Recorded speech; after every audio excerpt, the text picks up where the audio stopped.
Hello, my name is Adam Johnson. I'm a criminal defense attorney at Lundgren and Johnson in Minneapolis. Today, I'm going to talk about domestic assault cases in Minnesota.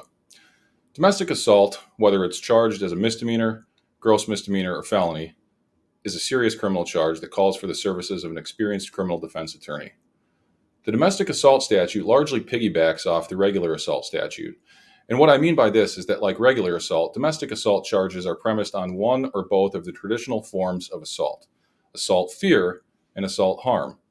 Assault fear is defined as an act done with intent to cause fear in another of immediate bodily harm or death. An example of assault fear could be swinging a baseball bat close to a person with the intent to cause them fear. Assault harm is defined as the intentional infliction of or attempt to inflict bodily harm upon another. An example of assault harm would be pushing, hitting, or kicking a person, or otherwise injuring them physically.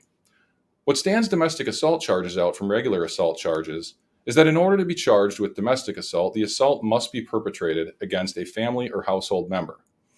Family or household member includes spouses and former spouses, parents and children, persons related by blood, persons who are presently residing together or who have resided together in the past, persons who have a child in common, regardless of their living situation, and persons involved in a significant romantic or sexual relationship.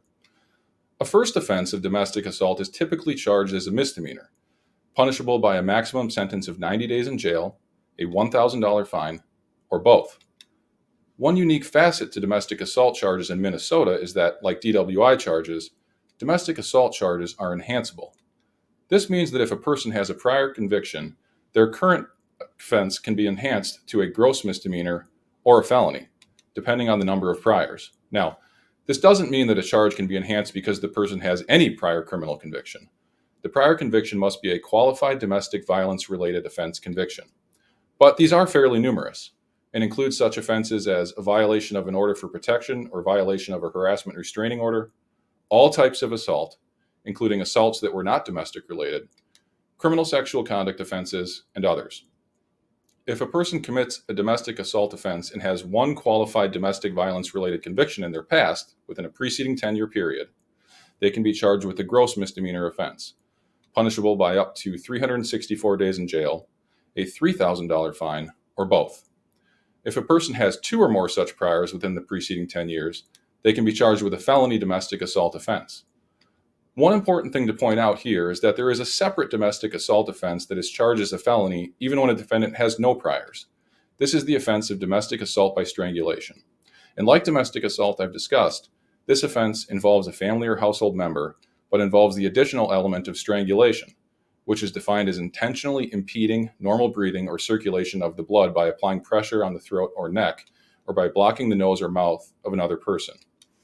A conviction for domestic assault can have lifelong consequences, and the consequences increase when the conviction is for a felony.